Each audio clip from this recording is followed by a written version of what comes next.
টাকার প্রলোভন দেখিয়ে স্কুল পড়ুয়া নাবালকদের হাসপাতালে নিয়ে গিয়ে রক্ত সংগ্রহ করার বিস্ফোরক অভিযোগে চাঞ্চল্য ছড়িয়েছে দুর্গাপুরে। অভিযোগ সামনে আসতেই পুলিশ তদন্ত শুরু করেছে।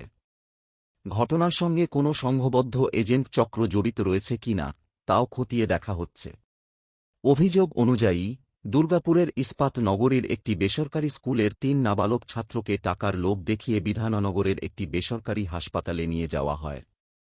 সেখানে এক রোগীর আত্মীয় পরিচয় দিয়ে তাদের রক্তদান করানো হয় বলে অভিযোগ। আরও গুরুতর অভিযোগ, সরকারি নথিতে তাদের বয়স পরিবর্তন করে সাবালক হিসেবে দেখিয়ে রক্ত সংগ্রহ করা হয়েছে। ঘটনার নেপথ্যে ওই স্কুলেরই এক প্রাক্তন ছাত্রের নাম উঠে এসেছে বলে অভিযোগ। বর্তমানে সে দুর্গাপুরের ভিডিংলিটিএন উচ্চ বিদ্যালয়ের ছাত্র। এর পিছনে আরও বড় কোনো দালাল বা এজেন্ট চক্র কাজ করছে কিনা তা তদন্ত করে দেখছে পুলিশ।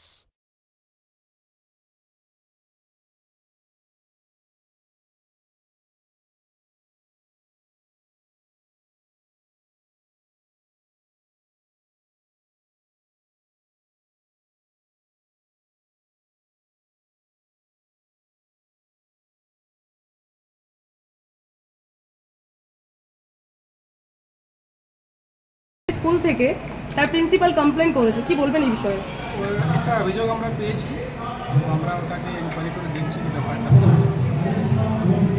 ঘটনা বলতে আমি জানতে পারি শুক্রবার দিন দেবপ্রিয় চক্রবর্তী বলে আমাদের বহু বছর আগে পড়াশুনো করতো স্কুলে। এই বাচ্চাটি আমাদের স্কুলের বিভিন্ন গরিব বাচ্চা, এই স্কুলে কিছু কিছু গরিব বাচ্চা পড়ে, গরিব বাচ্চাদের টাকার প্রলোভন দেখিয়ে ব্লাড ডোনেট করাতে উদ্বুদ্ধ করছে। এবং এই বাচ্চাদের মধ্যে এমনও কিছু বাচ্চা আছে যার বাবা মা খুবই দুস্থ, মানে মারা হয়তো বাড়িতে রান্না করে বাচ্চাকে কষ্ট করে পড়াচ্ছে।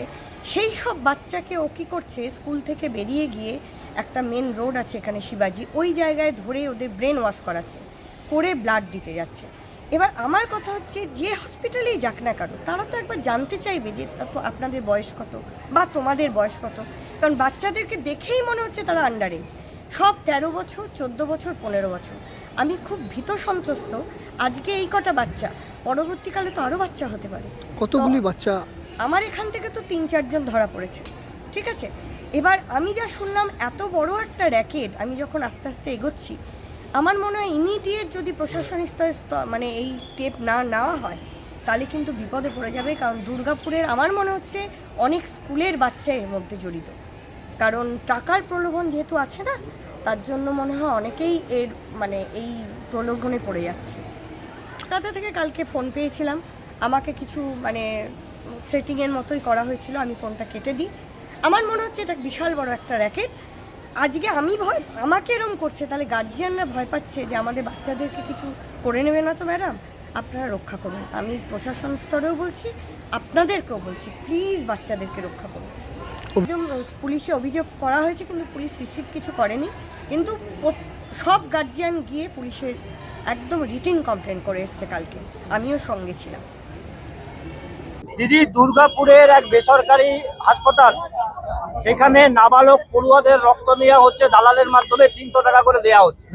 আমি ধন্যবাদ জানাই সংবাদ মাধ্যম যারা এটাকে রিপোর্ট করেছেন। আমি ওই মহিলার সাথে, যিনি আমার মনে হয় কোনো স্কুলের প্রিন্সিপাল, তার সাথে আমি কথা বলবো। এবং আমার জেলার মধ্যে যদি এরকম ধরনের ঘটনা ঘটে, এটা অত্যন্ত ভয়ানক। 13 বছর, 14 বছর, 15 বছরের ছেলে মেয়েদের কাছ থেকে রক্ত নিয়ে তাদেরকে 300 টাকা দেওয়া হচ্ছে, আর যে নিয়ে আসছে তাকে 1000 টাকা দেওয়া হচ্ছে।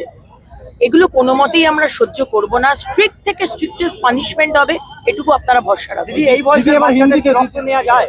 কোনোদিন রক্ত নেওয়া যায় না, অ্যাডাল্ট ছাড়া কোনোদিন রক্ত নেওয়া যায় না যতদূর আমি জানি। এবং অ্যাডাল্ট হলেও তার কি অসুখ বিসুখ আছে সেটা দেখে তারপরেই রক্ত দেওয়া যায়। আমার ডায়াবেটিস আছে, আমি কাউকে রক্ত দিতে পারবো না, সুতরাং এগুলো দেখে দেওয়া যায়। ছোটবেলায় কোনো বাচ্চাকেই রক্ত এরকম ভাবে নেওয়া যায় না।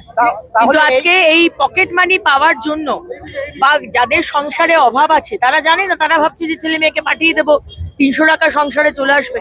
এটা চলতে পারে না। তাহলে এই হাসপাতালগুলো নিচ্ছে কি করে, কি ব্যবস্থা নেবে? আমি সম্পূর্ণ আমি পুরো তদন্তটা করি, আমি পুলিশকে জানাচ্ছি। আমি প্রিন্সিপাল যিনি রিপোর্ট করেছেন তার সাথেও কথা বলবো, পুরো বিষয়টা তদন্ত হোক। কিন্তু এটুকু আপনাদের আশ্বাস দিতে পারি যে যারা দোষী হবে তারা কিন্তু খুব সাংঘাতিক পানিশমেন্ট পাবে, এটুকু বলতে পারি।